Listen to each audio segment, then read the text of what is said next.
Morning. How you doing?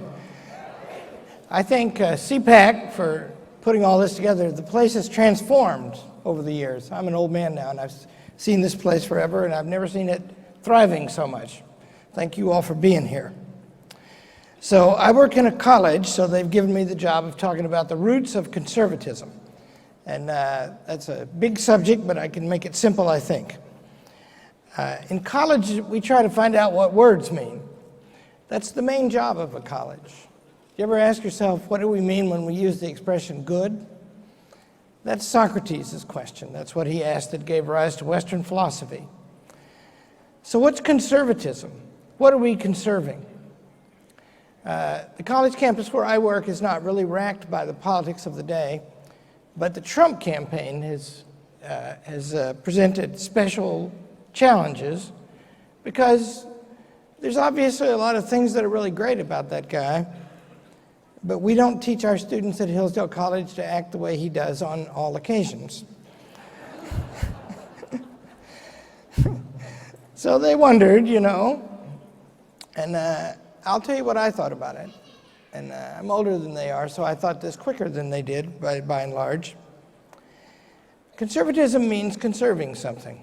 It's a referential term. It doesn't really mean anything of itself. What conserve? There are so many things that are old, Some of them are bad. Some of them are good. How do you tell the difference? Here's another word that comes into it, the word principle. We have a publication called Imprimis, and that's a... Thank you. 3.6 million people. Now, read it. It cost a fortune. That's from a Latin term that means in the first place. It's a form of the word principle. Principle means original, first. What you would conserve, just think, whatever is the first thing about a thing, that would be what that thing is. And if you change that thing, you would have some new thing. So what is first? What is original? What is the principle?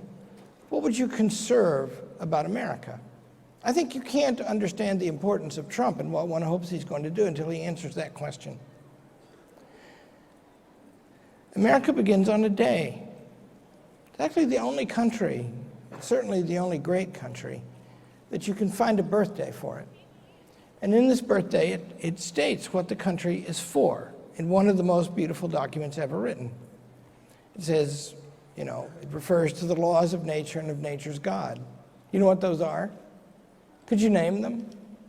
Would you know where to look them up? Well, come to Hillsdale College. We will teach you. And it says under these laws, it says that it is a self-evident truth that all men are created equal. What does self-evident mean? Does it mean everybody agrees with it? What does equal mean? Because, look around in here. Everybody's different. So, in what way equal? Well, the document says, all human, different from every other kind of creature in that respect, that principle and shining respect. Some are taller, some are shorter, some are darker, some are lighter, some are smarter, some are dumber, some are lazy, some are industrious. All human. And in that respect, we have the same rights. Now, the other original thing about America is the form of the government. That's what we call in philosophy, that first thing I named, the final cause of the nation. It's what we love. It's what we move to. The form, what's that?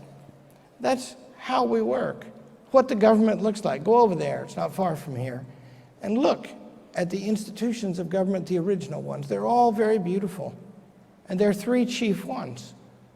And that form is provided in the Constitution. If we are to be conservatives in America, we're going to conserve those two things, or else, claim the founders, we're going to lose everything. Now, we are losing those things. Do you know that we make about 20 times or 30 times as many laws as we used to make every year? But the Congress makes about the same number as it always made. And then the agencies that are too numerous to name that make those laws, those agencies also enforce those laws.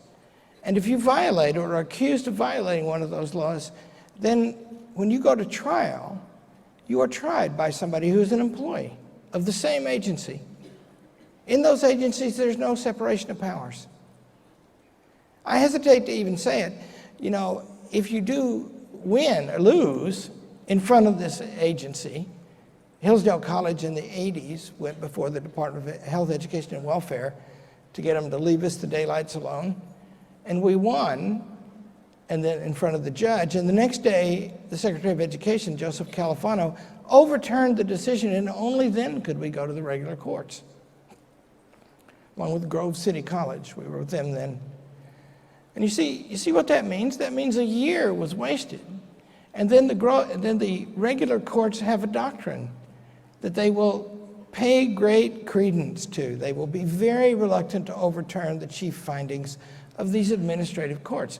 Mr. Gorsuch, that's what I hesitate to mention, the Supreme Court nominee, he is eloquent on this subject. He's the best. Did you know he actually, in one of his opinions, diagrammed accurately an English sentence according to the old 19th century method? Clarence Thomas is the greatest public official I've ever met, but this guy could be a rival.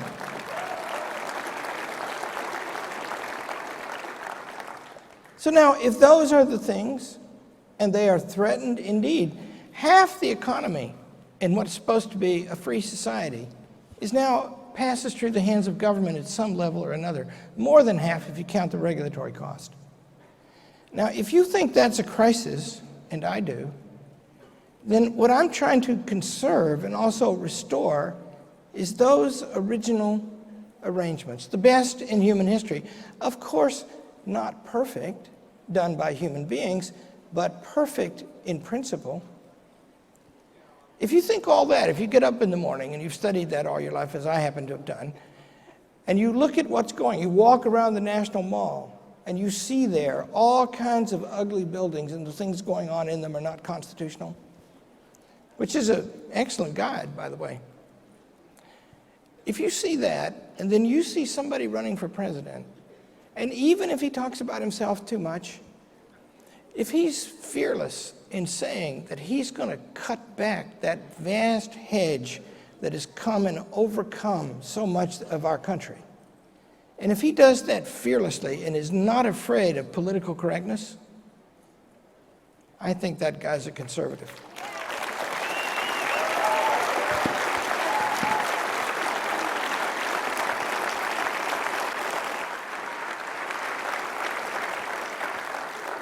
And I think we ought to be that too. Thank you.